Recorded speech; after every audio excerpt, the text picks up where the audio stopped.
Let me The actually. show started, Chris. The show started.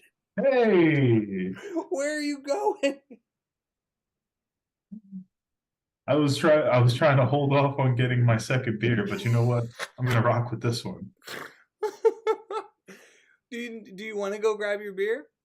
It'll take a second. Yeah, okay. I'm gonna just scream my beer out at you while you're running over there. But I'll do the intro. Welcome everybody to another episode of the Alternative Blacks podcast live on YouTube. It's our bi-weekly Thursday show, 7 o'clock Eastern time in the U.S. And this is our break from our regular programming, from our regular season episodes. And today we got a conversation taking place or centered around the Ramova Theater in Chicago, in the Southside area of Chicago. I don't remember the specific neighborhood off the top of my head. When we have the conversation, I'll make sure to have that. But Quincy Jones, Jennifer Hudson, and Chance the Rapper are revitalizing this, and there's a very interesting third partner that's going to be a part of this that we'll talk about later. But what are you drinking, Chris? Beer. That's right. Sorry, I'm a creature of habit. Well, I'm still finishing my pre beer here, and I'll shout that out quick from Forest in Maine. Oh, okay. I have Gradient Descent, which is a West Coast IPA, hopped with Citra, Mosaic, and Chinook. Chinook. If you don't Chinook, now you Chinook. And it's I almost said 70%. It is 7% alcohol. And no, it is not 140 proof. Ooh. But this is delicious. But the beer I'm actually going to be having for the episode is Aventinus, this Doppelbock from a venison Doppelbock. Schneider Weiss. So this is actually a German import Bock. Did you say a venison Doppelbock? Dear Doppelbock. Oh, I love that stuff. Is that an iambic pentameter? It's an lambic pentameter. Yeah, so no, this is a Weizen Doppelbock. Are we 100% on what Weizen means? Weizen? No. Yeah. What do you think Weizen is? I don't know. Let's look it up while I pour this delicious beer. I love that it came in a it's a pint plus 9, I believe. Just a nice hefty can. So I appreciate that it came in such a hefty can. No, I like that. So is it just is it a wit beer?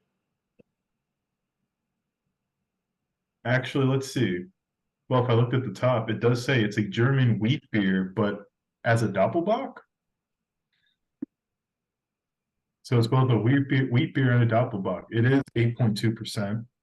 It does have the characteristic dark caramel color here. Okay, so Weizen is wheat. And so when you think about like Hefeweizen, it is like yeast wheat, right? So Hefe would be yeast, Weizen would be wheat. So maybe it's more about like whatever makes Bock is the difference. Yeah. And interestingly, like, so. Oh, you know what? Oh, it's not. Yeah, it is here. I have my beer dictionary with me. Let's look that up while I talk about this beer. So the reason I have this beer in particular is I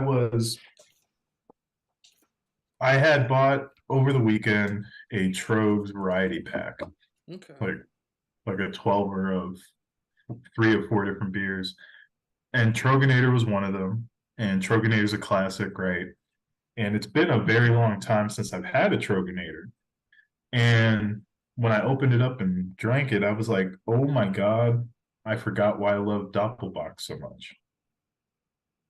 And so I've since had a 6 pack of just Droganator. And for the episode, I was like, I really want to have Doppelbock.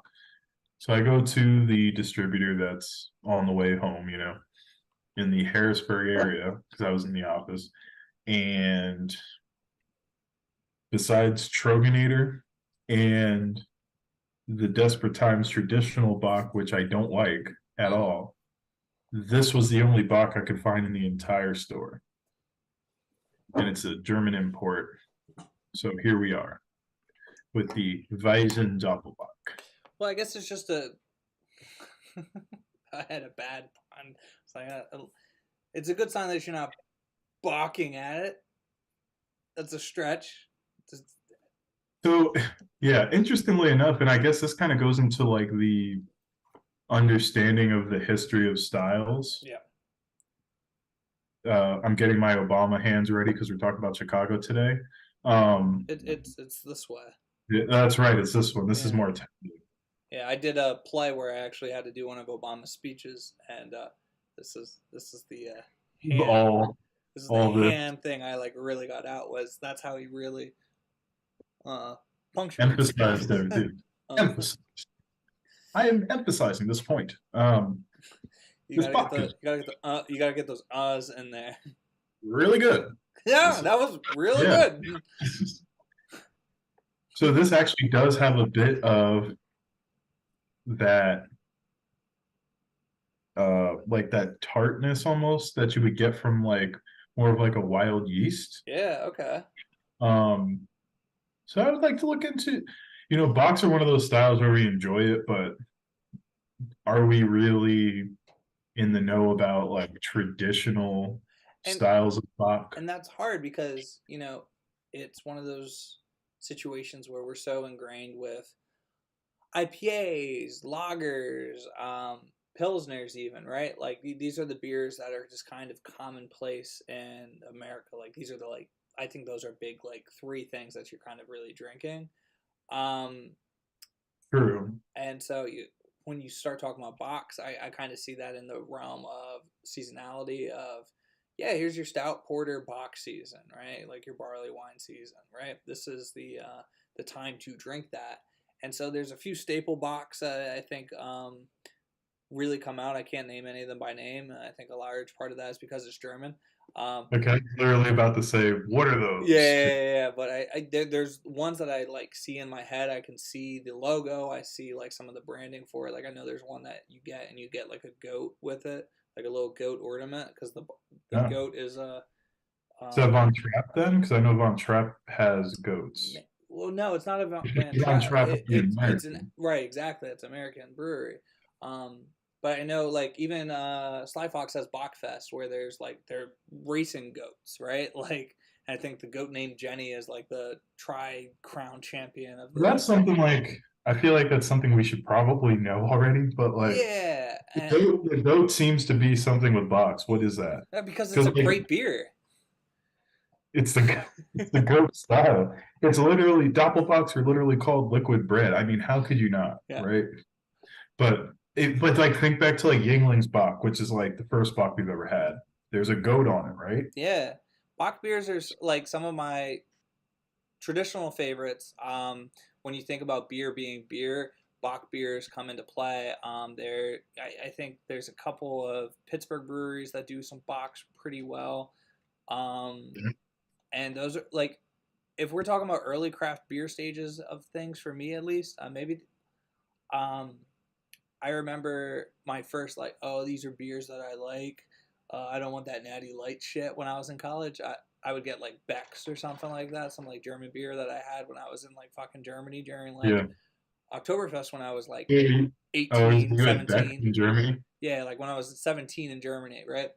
And but when I came back, there was these Bach beers that I really liked, and those were the like when it went from natty to Beck's to the next level. It was Bach beers that I was asking like people to get for me. Yeah. People looked at me sideways like, "What the fuck are you drinking?" I'm just like, "No, this is really fucking good." And how do you not? And how do you not have one? I feel like I don't know what it is, but I feel like if you're in central or eastern Pennsylvania, you shouldn't be questioning anything that Yingling has a beer style for Hmm.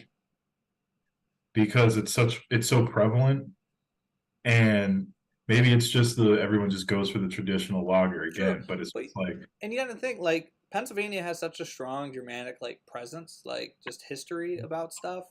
yeah, That this style of beer really shouldn't be questioned as much as it is. And I think that's just the macro influence that happened for so long. true, true, true. But Bach beer, Bach is a style. Originating in the German town of Einbeck, Bach is a strong lager with several substyles ranging in color from the light Maybach or Hellerbach to the deep reddish brown Dunkelbach. All variations tend to have a rich sweet malt profile, barley Hmm. offset by hops, and a full satisfying body. The Dunkel, dark Bach, has a toasted biscuit malty quality with hints of caramel chocolate, while the lighter Maybach has an equally rich but less toasty caramel malt. There also exists two much stronger Bach variations, Doppelbock or Double Bach, and Eisbach or Icebach. The former is simply brewed with a higher original gravity and even more strident malt profile, while Eisbach is partially frozen after fermentation in order to remove some of its water content and concentrate the alcohol, which can go up to 14%. Which amazing, Right. but Icebox I, are any of those like ice style brewings is dangerous because they never because of how they do it, that filtration like that they kind of use, it in essence it feels watered down when it's quite opposite. yeah, it's fairly nuts, Yeah. and I already came up with two hip hop R&B style names for box that we're going to be making in the future. So we have Maybach music, obviously, right? For the light Bach, which by the way, I've had one from Evil Genius, not Evil Genius, Evergreen Maybach, very good. But we have a Maybach music. That's a Bach name, and then we have an Ice Bach where my keg used to be. Maybe I don't know. We can play around with that. But an Omarion I center. Yep, I just picked up what you just put down there. I mean, come on, that's two really good ones. And then we had two before the show, so we have four really solid. Dude, We're ready for Bach Fest. should I should I let people know about my genius idea of a name for beer? Yes. I think everybody needs this beer, and this beer name is Jesus because everybody needs Jesus. Now, what's the can art for this going to be? Me. Okay, you know what? I if think this you is getting a if little. you ask some historians, Jesus's birthday is actually not December 25th. You have to adjust the calendar because we weren't using the same calendar back then. And it Okay. is more close. It's more likely that his birthday was on or around April 17th. Why April 17th, Tyler? That's just the day that they came up with, Ah, and who's it just they? so happens to be my birthday. And I'm not saying I am Jesus, but holy shit. All right, Charlie Day, calm down. We Let's are men we are men looking for a man. looking for a man. We're supposed to be talking about Chicago. Yeah, it's not Philly. Uh, We do need to talk about Philly during our beer oh discussion. my gosh, you're right. So prior to the show, tying one off like I usually do. Uh, it's been a week, and so we went to have a beer prior to the show, just to unwind. And so Tired Hands actually has a location in Fishtown. It's been a location for a while. It's called St. Juaner's, and it's on Frankfurt Ave, and it's about like a half-mile walk. It's like literally maybe 10 Oh, minutes. okay. Yeah. Okay. Um, and it's good. It's right across from Brewery ARS as well. So there's just like a lot of beer in this neighborhood. Brewery ARS has two locations. One of them is closer to Cartesian Brewing, which I think you and I have gone to, but in like South Philly, like past Passyunk and everything. Okay. We got to like revisit Philly and do some more brew jumps again. Yeah. And this is an off-topic conversation. I want to do some brewery reviews with you. I think that should Yeah. be a new part of our, like, if it's Philly not brewery our reviews and Lancaster and Reading brewery reviews. exactly, and if it's not part of the actual show, I think it should be part of our YouTube stuff. Um, but we'll get into another point. But went over there, it's fine. Good beer. I had something called Extra Extra Knuckle, which was a double mosaic IPA, which was fantastic. Hannah had the double dry hopped Alien Church, which was pretty good. I liked mine a little better. But you know I'm nuts for mosaic, so very biased here. Yeah. However, I we've gone there a couple times, and this is the first time where it like stood out to me again.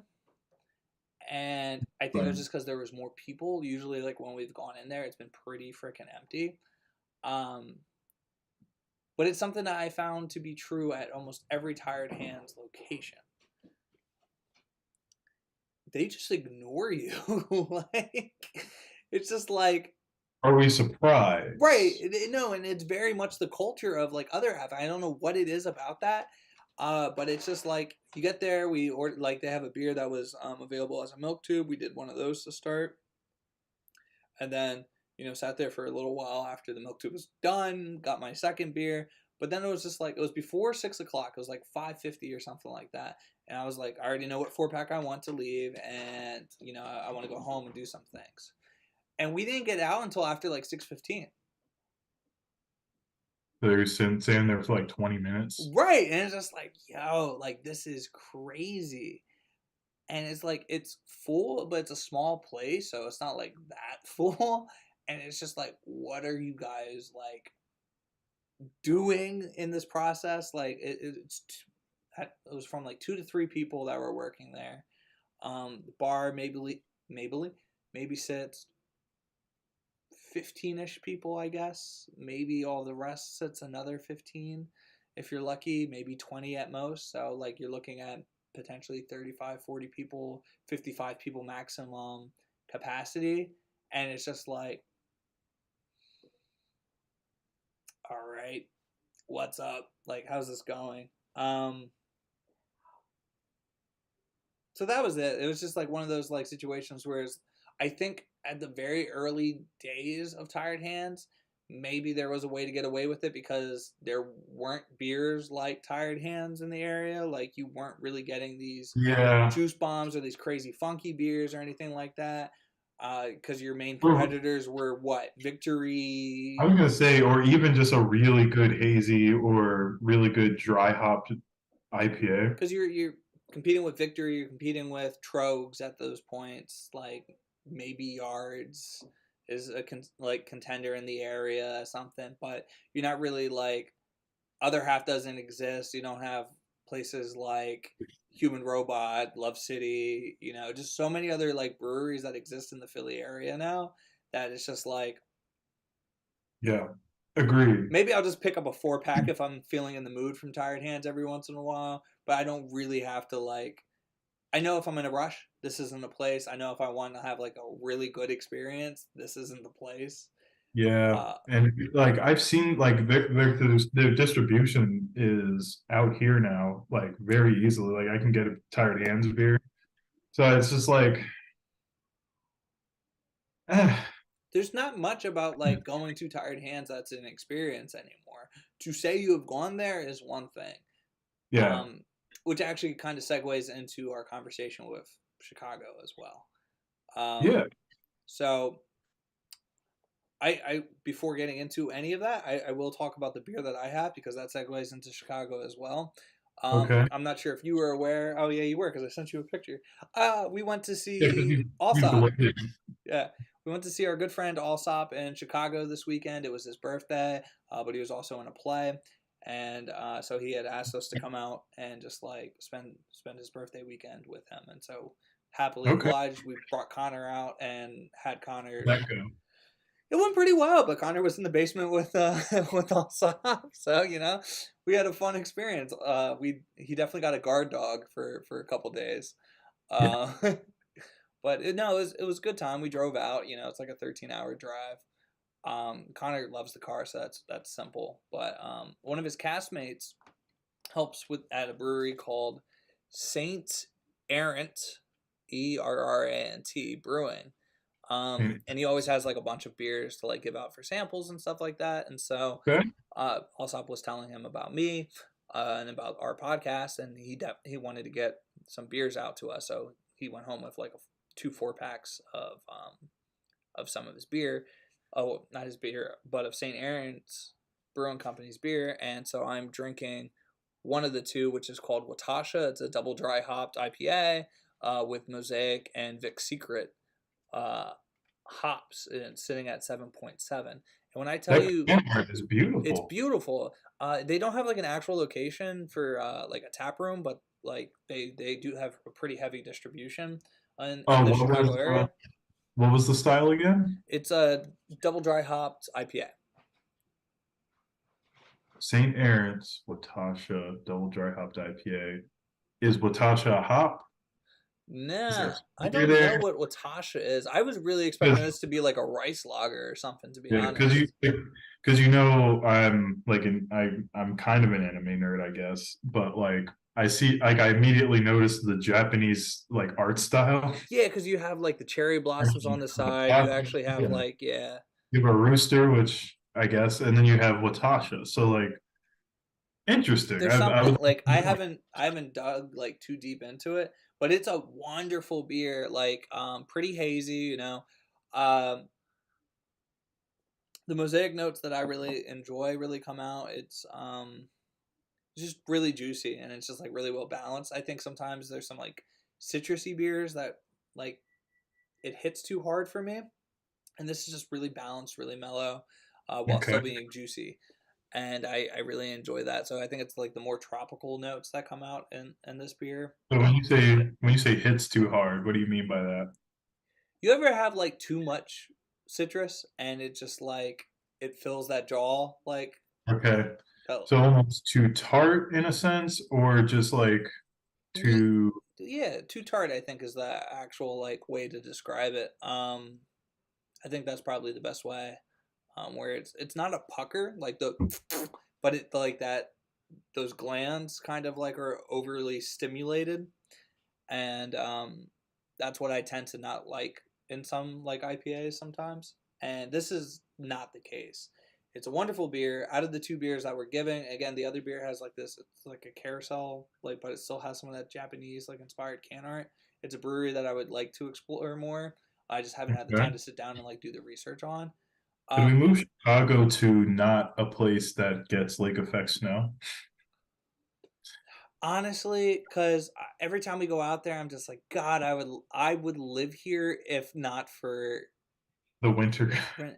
We went to a zoo for free. Like it's a free public zoo, and like not some rinky dink. Oh, here's some like roosters. While they do have like a farm section, but I'm talking about like there's tigers, lions. There was no bears, but there were bear statues because Chicago.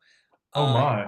yeah, exactly. Not have bears. How do you not have actual There bears was at? alligators. There was a fucking snow leopard. How do you have alligators but not They bears? had a sloth. I saw turtles. Fuck. Um, a bat Was scared the the turtle shit out of us. Yeah, a bat scared the shit out of us. They had apes. but no bears to be completely I don't remember transparent. seeing anywhere like there were bears. There was monkeys. Like it was a Do they have cool. pandas? No pandas. But a red panda, they which I guess now I'm thinking had about it, it's a type of bear. they had So polar bear. They had a polar bear. Ah, aha. okay, all right. All right, Now we're talking. lions, tigers, and bears. Oh my. No, it was a cool spot. It was really cool. But it's free. It's like something that you can just go to.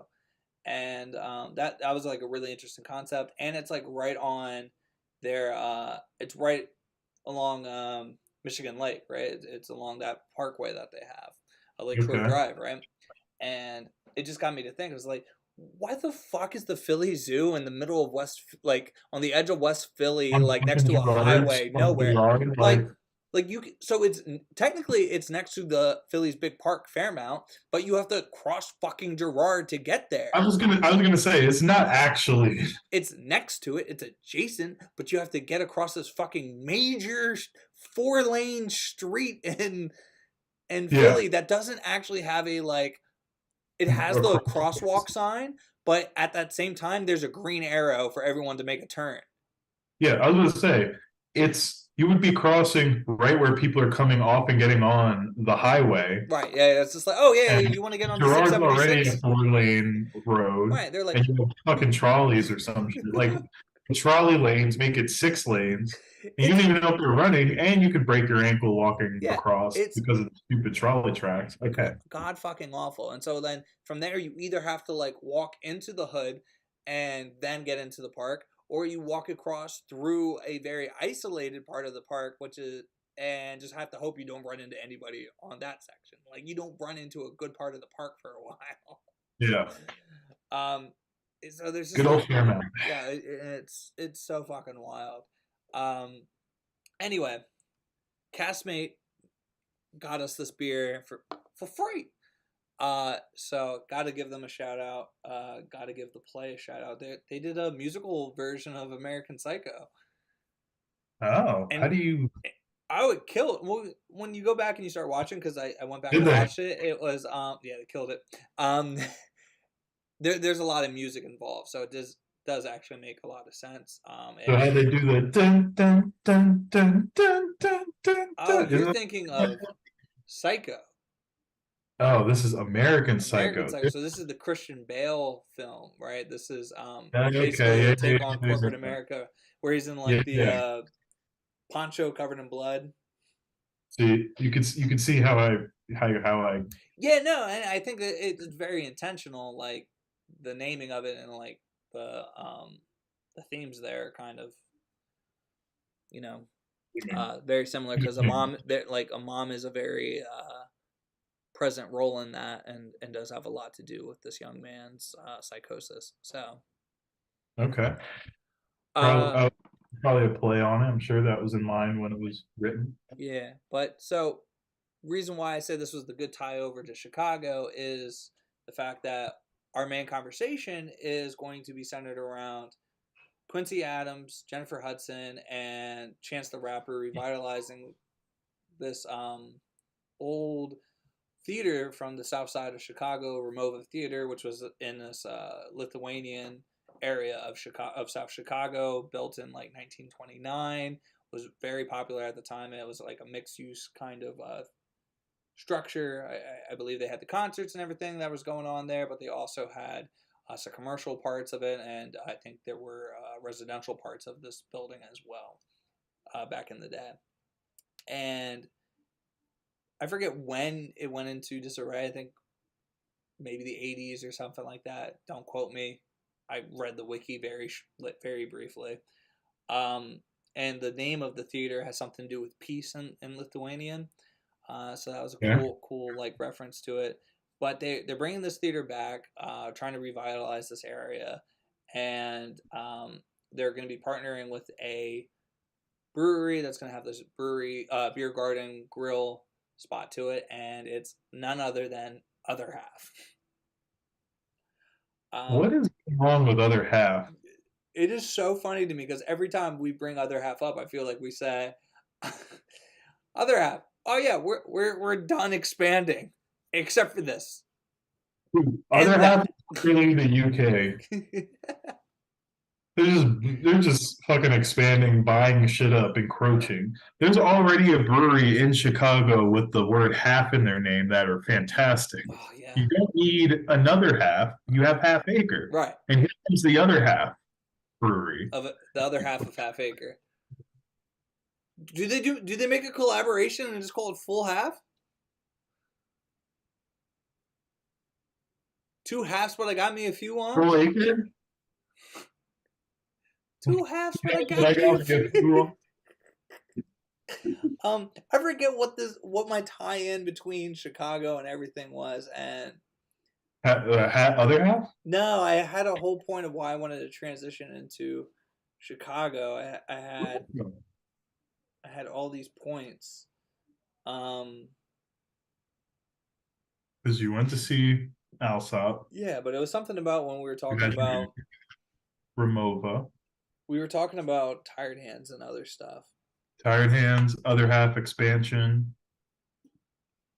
Oh, but you have to like try it. I think that's what I was saying. Like Tired Hands Okay. is like one of those places where, you know, the distribution's there, but you got to like go to say that And their you've other half. gone, right? And so it's actually not about other half. Other half, yeah, you kind of go to say that you've gone. Right. But I think the easiest way for me to describe it was, um, we know how we feel about Goose Island. Did you go to Goose Island? We went to a Goose Island location because it was near the theater that the play was at, and it was just I was like in Festivity Ale.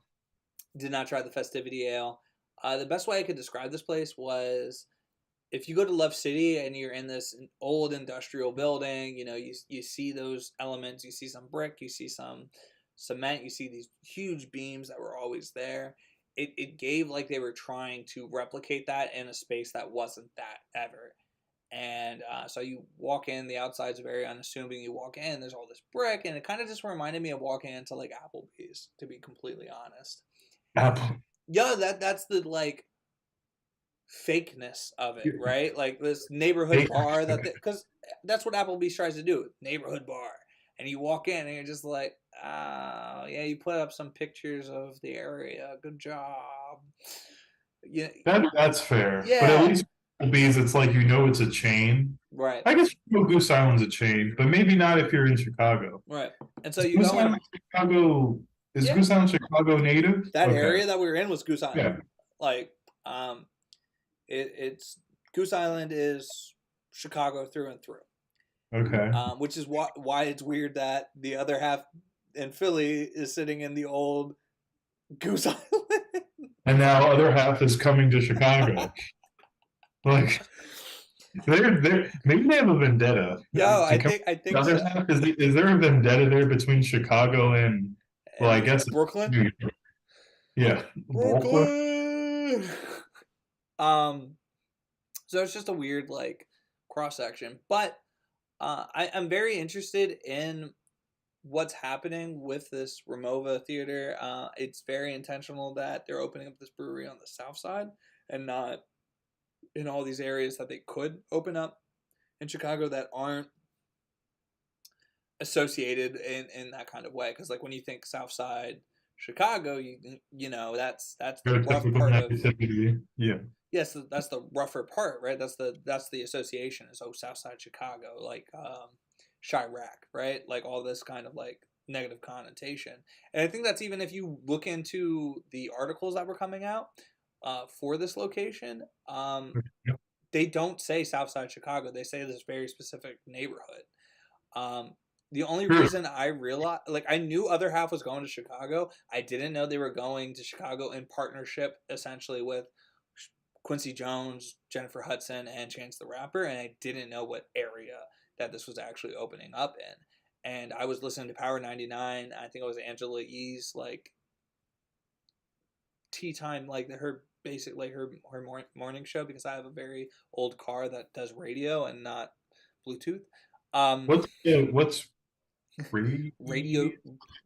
Hold up, radio. I barely get that concept, but radio show. Yeah, it's a radio. Is that like wasn't that movie that one time? Yeah, I don't think that's politically correct, Tyler. Yeah. What exactly are you trying to call your car? Radioed. Uh, so I heard that today and I was like, oh, this is perfect because we have the show today because I was just in Chicago because I have a Chicago beer to like actually talk about. This is a really good conversation because Yeah. there are so many things running through my mind right now. So you have three people that are associated with this project, who, for I would like to believe the best intentions are there. It's about revitalizing a community, all this stuff, right? So I'm seeing it as a good step. Um, that's the positive sign. I'm always going to have a little bit of Yeah. So I'm gonna what be a is little your pessimistic about things, and it's that gentrifying red flag going up again. It's just like, oh, here okay? comes the brewery, and it's just like, oh shit, like is Okay, question though. Question. The area though.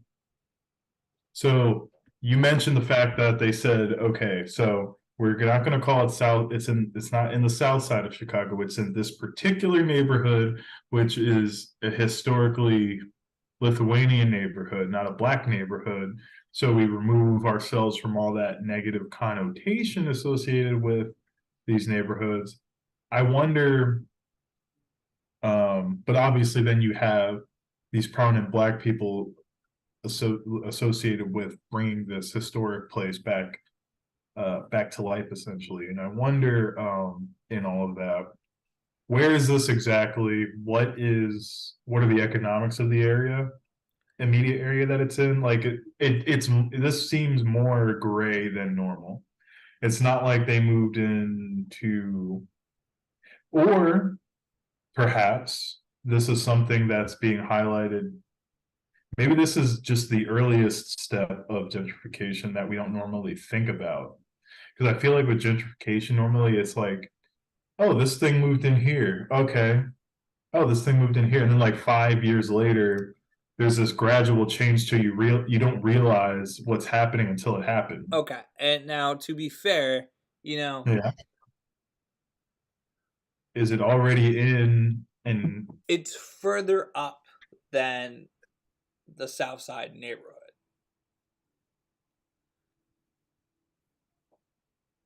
So like down here might be South Side, up here is Bridgeport.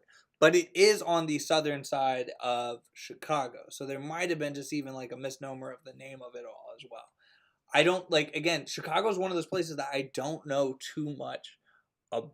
you know, so that's the thing. Like, yeah, once again, that's kind of the thing, right? It's like what with any city, it's like what exactly is the structure? And that really goes into history, right? Like how were the neighborhoods built originally? How has the city attempted to And revitalize neighborhoods or right, and res- Chicago is just like such a big, because you're next to such a big water mass, right? A Great Lake, right? So Chicago quickly became in my knowledge of it, quickly became a booming city. But there's also a lot of history of corruptness because, I mean, let's face it, you have Al Capone and shit like that, right? so you literally have The the organized like, crime, the most infamous of organized crime. yeah, You have the Histaga. Chicago is one of those historically like racist cities yeah, too. Like, and I don't think that's something that's really talked about a lot. Like the not fact that enough. Chicago really has Fuck there's up, some really tough, you know, yeah. And so racism. like back to my point, right? Like there's a large part of the Chicago that I have gotten to know and gotten to see over the past like 3 years, Right. um, and that I really enjoy. But when I'm telling you, like when I stay with Allsop, we're in one of the most northern neighborhoods in Chicago, right? And even there's like some like very clear like cutoffs and stuff like that in terms of like what neighborhoods you're looking at and everything. Um, Yeah. we were looking at like based off of the property that we have here and how much we paid for it, and I was like, what does that look like in Chicago, and like where is that, and like within city limits, and like it's just like way the fuck out there, Yeah. like while we're technically North Philly, I mean like North Philly goes fucking far, and Yeah, you're north, but I wouldn't even like you're not that far north. right, like in comparison, like where Bridgepoint is, and they're calling that south, like that would be like calling Yeah. us north, right? Like it's like, yeah, technically, but like if you expanded this a little bit, you could call it center, right? Um, and so I think that's very interesting. Um, but I think still that that pull from breweries being up in this area and pulling down, and especially I think having such a big name like Other Half and having other big black names like Hmm. Quincy Jones, Jennifer Hudson, Chance the Rapper. I think this is a very interesting, tactic. I think this is a very like interesting like shift potentially in beer culture that I would like to see because I think there's an intentional element to it. I don't know if those three partners weren't a part of it. Is this something that Other Half would actually say, yeah, we still want to do this? I There's so much of this information that doesn't seem readily available yet that I haven't seemed to like. Yeah, I get well because like also like what I was reading is like so these it's not like it's just these three people and No, that's not it. at all, not at all. They're just named as backers, and we don't know how much they're actually investing into it as well. So like there's that aspect too. How much are their names being used just to create hype versus like they put money in but they aren't any bigger, they aren't the top three, or maybe they are the top three. Well, we don't know Yeah, but what their role is, or are they going to have a more hands-on role in how this is rolled out, things of that right, nature. So how much is actually working I on it? think the big name that stood out to me, um, that makes me feel like there's a lot of intentionality behind it, and it is Chance the Rapper. I think that is the one that kind of shocked me Sure, more than yeah. everybody else. Quincy Jones, fine. Jennifer Hudson, fine. Like all like not saying either of them are somebody to like at, but Chance the Rapper and just who he is and like his personality, and especially his like religious like element of him too. I think there is like for him intentionality seems to exist a little more in my mind, and that was the one that was like, oh, it feels like this partnership with him it could be a little bigger and a little more meaningful. um Perhaps, I kind of had that rolling around in my mind, in the back of my mind as well. You could be right there. But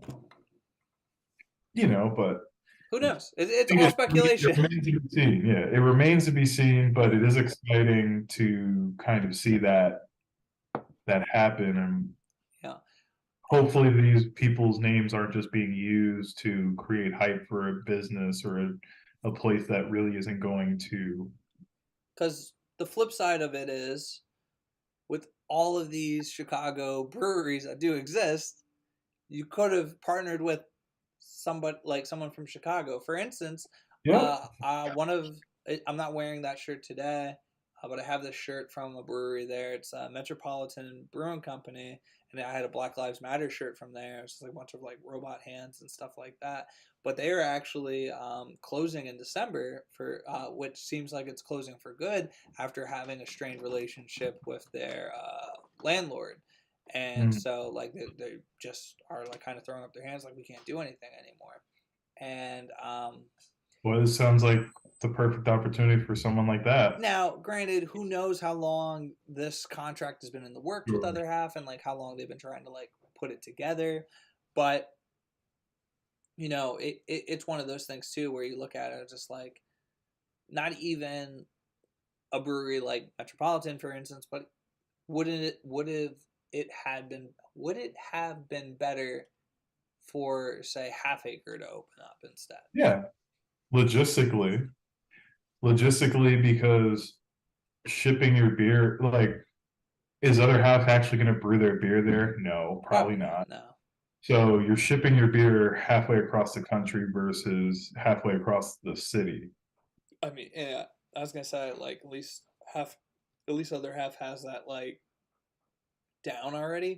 However, I mean, Half Acre has like multiple locations within the city. I've only been to the one, and every time it gets me Okay. fucking wrecked. But And they're clearly they just like their distribution. it is insane because it's like, yeah, everybody knows fucking Daisy Cutter. Like, Daisy Cutter, like Half Acre has 3 to 4 beers anywhere I go. yeah, it's nuts. Like, okay, other half is more available now, but that's never like not always been the case. Half Daisy Cutter was one of those beers. I remember being at a fucking Canal Street and be like, oh, you gotta try this, and then it was You gotta try this everywhere. Daisy Cutter But then it was from everywhere. Chicago. Was that? But then it was everywhere. Like it was one of those like you gotta try this, and then it was everywhere. It was everywhere, and then you could get it. But like I remember, like going to Mary's and like Daisy Cutters is one of those things. Like, oh, you got to try Daisy Cutter. There it is. Yep. But then other like I think that's the Tired Hands tie-in again, where it was Tired Hands was hard to get, and the exclusivity of it was the big drawing factor, and then you realize there's so much like it. It kind of became the same with not the same with Other Half. I think what the difference with Other Half is like, yeah, they make really good beer and they make some that are like out fucking standing. Like I really like Mylar bags a lot. Like every time there's a Our Mylar, bags are good. I will Really? always try that. They have the Blue Crab Special. I think was one of their beers that just always stands out. Yeah. Like, how much does it stand out? But again, it's like it stands out Fair. away from all of their other beers, in my opinion. But at the same time, like it stands out in a sea of the same. Yeah. Like I say, yeah, the wave is a little higher here than over there. Is right. Yeah, it's just like to at the end of the day, because that like I was there to, I was the place I go to in Harrisburg now, which is halfway across the state. Which a year, like right now, a year ago today, I might have gotten one beer from Other Half at that place. Now there's like 9 different options, literally like 9 different options, and they are all double dry hopped IPAs. I'm just like, oh my god. it's go and it's funny. I was driving today and I was thinking about like beer. Go figure. And How profound. and I was thinking about Yeah, how no beer. how crazy of a different like my like desire for a beer is now. Like I was like, why What is was huh? Sorry, you were about to tell me, but I was extremely curious when you said that. I was literally asking what you're about to say, so go ahead. It was like why a year, 2 years, 3 years ago was I so like fixated on getting the hoppiest, juiciest, highest ABV double You IPA that you sure were. that I could get, and now I'm like, yo, give me a crazy lager, give me a crazy pilsner, like like give me the fucking Marzen all year round, right? Um, Dude, yeah. why is this where I exist out of? Like, granted, I'm still drinking an IPA tonight. I had an IPA earlier, but it's never like the only reason I didn't get this. There was an amber lager that I was really interested in at Tired Hands, but it said it on the leaflet, but it didn't say it on the board, and I was just confused. And I just didn't like. I knew I was only gonna get one chance of talking to a person, and so I was just like, "Is that available?" I was gonna say, I was gonna ask, well, why didn't you just ask? But then you really told us for 15 minutes why you probably couldn't just ask. They were like, oh, okay, and they move on to the next person while you're thinking. We're Right. really asking a fucking question. No, and that's what exactly what happens. Like we're gonna get milk tube and decide, and then the milk tube like gets delivered, and then we're just like, where the fuck did they go? But so that's what I was thinking about on a drive to like the grocery store today. I was just like, this change of beer has happened so dramatically, and Other Half was sitting there in the back of my head with like, it's not the place that I first think of to go to get a beer. I usually keep my eyes out for this place is dropping some crazy lager or something like that, or I love Human Robot because they have that Roush beer that just is fucking insane. it's I'm looking for these different elements of beer now, or even Meeting House has these beers that aren't like even their hoppy beer isn't the same hoppy that you're It's funny, but it's a unique. right. Is what I do. Yeah. And so I'm like, okay, I've I've had this palate change, or not even a palate change, or it's just I've been so exhausted on one style, and everybody does it. So what is the Um, uniqueness about it? Um, how do it you stand out? you're just experiencing like that radio hit fatigue, I think. Yeah, You know, you hear a song on the radio so much, you're like, I just can't listen. I can't hear this again right now. and it's I think the question about breweries going forward, we're still seeing this rise in breweries. Like breweries are still opening up at a faster pace than ever before. It might be slowing down a little bit, but like the numbers are still just like popping up. And and so the question becomes, as more breweries open up, these things that we thought of as so rare before don't become as rare anymore. And so how do you stand out? Like, yeah, there's something to be said about going with the flow and making sure that you have what the consumers want. But how do you ensure that you're not closed in 2 years as a new brewery? Other half is always going to be open, you know? Other half is known for this thing. Regardless of what happens with the trend, they're going to exist. Well, you know what I think? Here's what I think. Other half are like, and I feel like you're asking this question in yourself because you're thinking about Oh, us, always. right? Yeah, So it's always. kind of like, and I've thought about this too, and it's other half while they're expanding now and we're experiencing them within the last couple of years has been a thing long before that in Yeah. New York. So they are kind of they're born out of the IPA surge Yeah. generation. And they have gotten a foothold, succeeded, and now have the infrastructure to create beer that's so good in that realm that they're always going to have a market. You know what I mean? Because there's always going to be like beer is one of those things you are always going to have enough people that enjoy a particular like genre of beer to where you're always going to have clientele. And if you can create it's back to our tired hands discussion, the atmosphere at your locations that's welcoming enough, like it doesn't really matter. Now, you know what? To go back to that point, you're right. Because what Tired Hands lack, other half does really well in, and I think their environment is just fucking good. And it was actually on the walk back, we were talking about that. I was just like, yeah, other half does the same fucking thing, but like at least they're efficient about it.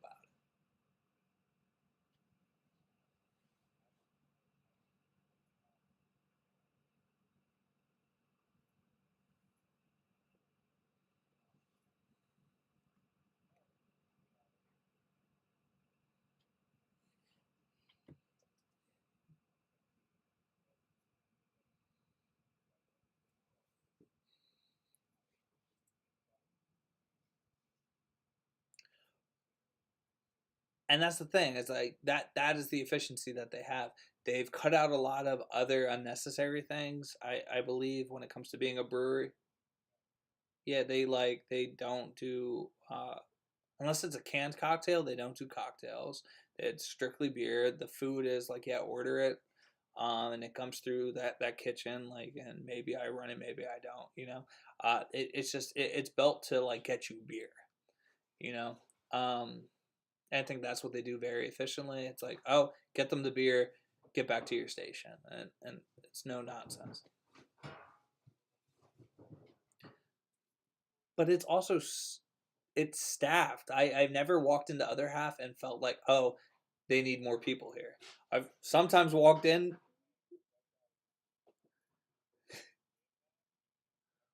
right now. This is like, oh, those bartenders are going to be behind the bar no matter what. Those bartenders are running around. Those people are strictly at the merch counter and getting beer to go.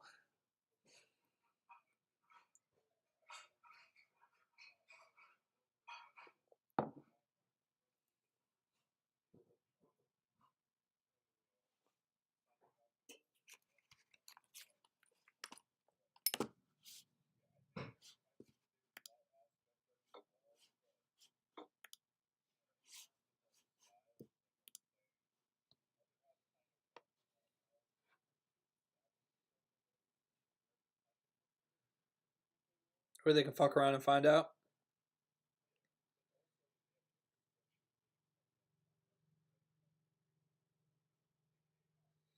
No, and that's,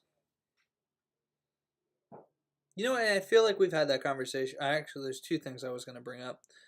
The one is, I don't know why. Maybe you turn your camera on and off real quick, but it looks like you've been frozen for a while. Because like I'm looking at yeah.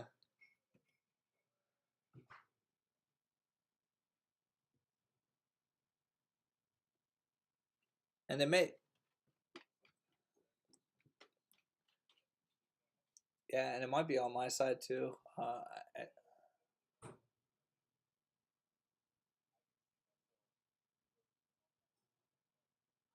Yeah, I mean, when I go back into Zoom, like you're definitely not frozen, so that's why I'm thinking it might be something on uh on my side. I'm hoping people can hear you. That's the big one.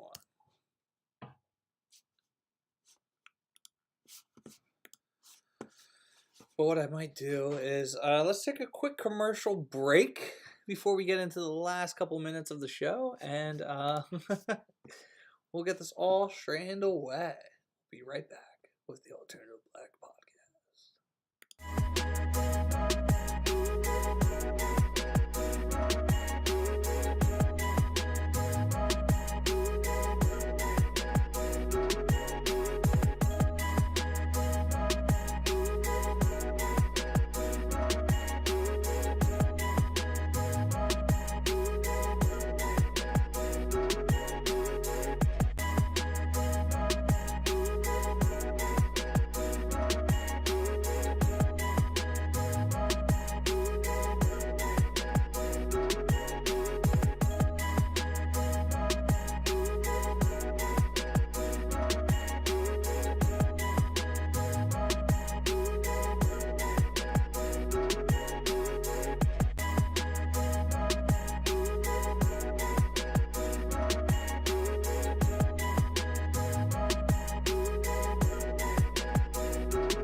All right. Hopefully, hopefully we are back in with some of this audio issues that we just had.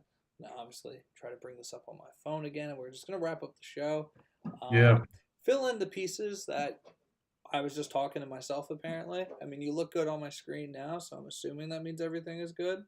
Thanks. Yeah. I look like I'm good. Yeah, apparently YouTube just didn't want me speaking the facts about beer. And that happens, you know. Yeah, that's really what it came down to. You know, we've been blackballed before on Instagram for our hard hitting. That is true. We have been blackballed on platforms before, so maybe that's just what happened again. Is We're YouTube just said, "All right, alternative blackballed. you know, That's what we maybe are. maybe the Remova also has a YouTube contract that we don't know about." They probably do, if we're being honest. Quincy Jones. But we were pretty excited about that, I I, thought. I I don't think there was one thing that we said that was bad about this project. I think we're very excited about this project. The I think we're just appropriately cautious considering like from the brewery aspect, considering history. No, that is the most fair way to put it. I think let's get on the pathway to wrap this conversation up. With any last thoughts and Sure. conversations on it. Chicago is one of those cities that I want to learn more about in general. It was something that was a city that my dad really enjoyed. So there's obviously that element that makes me want to know more Yeah. about it. I've had friends, family in that area as well. Makes me want to learn more about it. I actually thoroughly love that city from the experiences that I've had. And there's obviously a deep, rich history of beer in Chicago as well. So like this book will have nothing really about any modern day breweries in Chicago. This is all about old things and even the structures that still exist that you can still enjoy. So this has been a really interesting book and something I want to get back into a little more. But because of it being such a vast city and so big, um, there is a lot of room for question. There's a little room for more deep dives. It does seem to be for a city that does seem to be so inviting and so welcoming. There's obviously the racial histories and all of the other corruption that has existed within the city, like any city, but especially the city. Um, and so it is just something that I want to continue to explore and see what opportunities exist there. We were just off screen fixing this and talking, and talking about doing more virtual content and bringing more people in to have conversations. Allsop is somebody that I would like to have we brought him in for a live, but I would like to have a more thoughtful conversation with him when it comes to beer and to just his experiences in general, because I think he has a lot of alternative viewpoints. And I'm gonna let you finish. Now I'm gonna let you have some closing thoughts. But I just wanted to give you one piece of information that I thought was pretty cool from when I went out there last. We opened up his fridge because we got there before him. Before him, he was busy, and Okay. there was some hazy little things in there, like the Sierra Nevada. Then there was Okay. some other IPAs that were in there, and All then right. there was a fucking row of. So we were actually 2-3 tents down from it at Barrel and Flow. Revolution Brewing Company is a Chicago brewery. They do some wonderful things, but they were a part of Barrel and Flow. So obviously the collaborations exist. They do a lot of things out there. I really was hoping to run in to get a chance to connect with Mickey while I was out there, but it was just a really wild weekend. But uh, the other beer that he had a row of beer, and I just had to steal some was it was Revolution Brewing Company's Marzen. Ooh, yeah, you got to steal that. And I was like, bro, you had that? That's what you had there? He goes, yeah, I really liked it. And he really loved our beer. So we just gotta bring him on. That's what we got. That's what I'm here to hear. Here to hear. Here, Here, here. there. Here, there. Where is it? Closing thoughts. Chicago, a place I'd love to get to. I realize, obviously, Chicago hip hop, probably my favorite, It's great hip hop. clearly. Um, Lupe, yeah. Lupe, old Kanye before he left Chicago.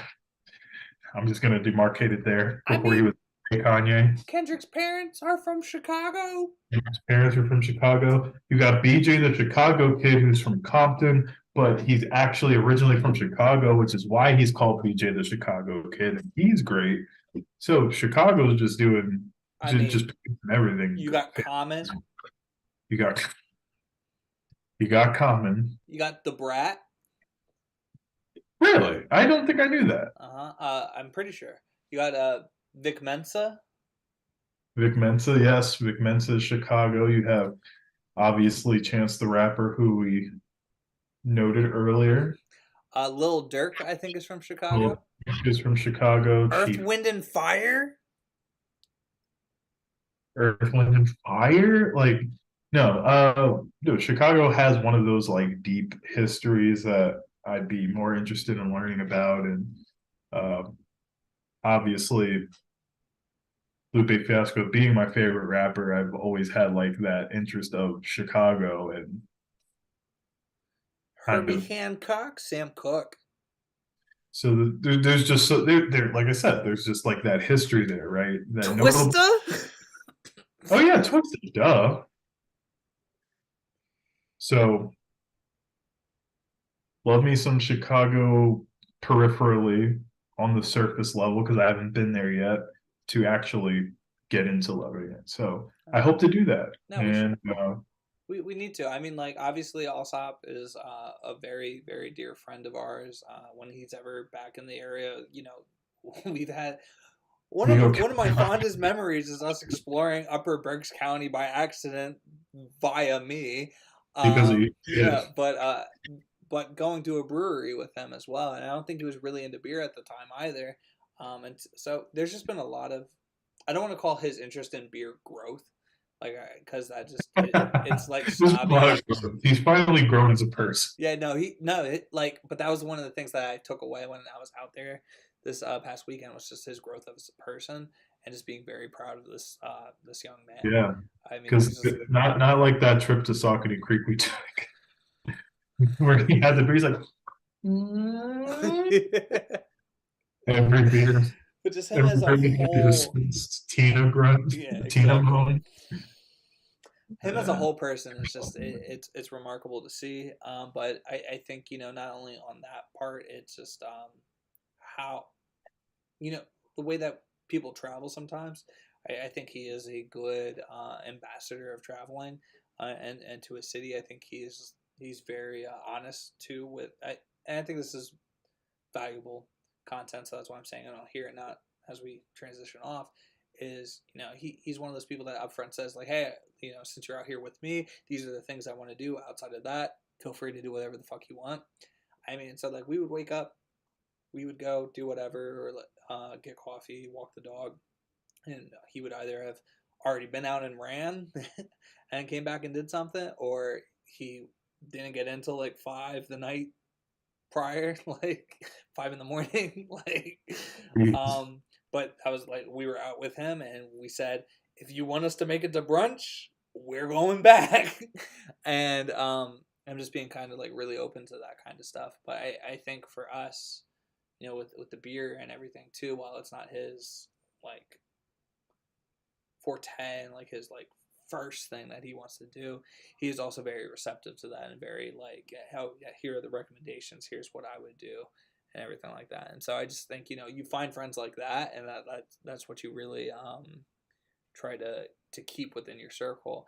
And that's why I think bringing him on to have an episode about not just the beer scene, but like being black in like the theater and the area, because I mean the productions that he's doing out there aren't, they're not your like low production type of like things. Like he's doing some like really incredible things out there, and so I think he has some like really really really really valuable insight to what it means to be a black person, especially doing plays that weren't necessarily written for black people to be a part of, if that makes sense. And Yeah, that's absolutely. where I really want to bring him in, because there's this conversation that he started, and I was like, fuck, I want a microphone. So let's get him on with a microphone. Yep. That's why I always record everything I do. Everything. The privacy laws would like to have a word with you in the hallway, unrecorded. Could you speak a little louder? So off the record. No, this isn't a record. It's a phone.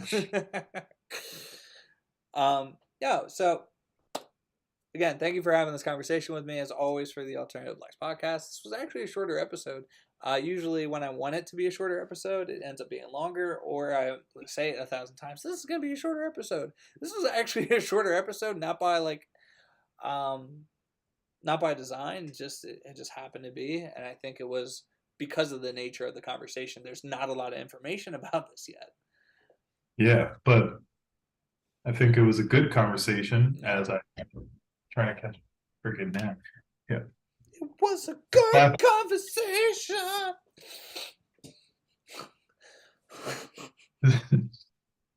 All right, with that being said, Psycho.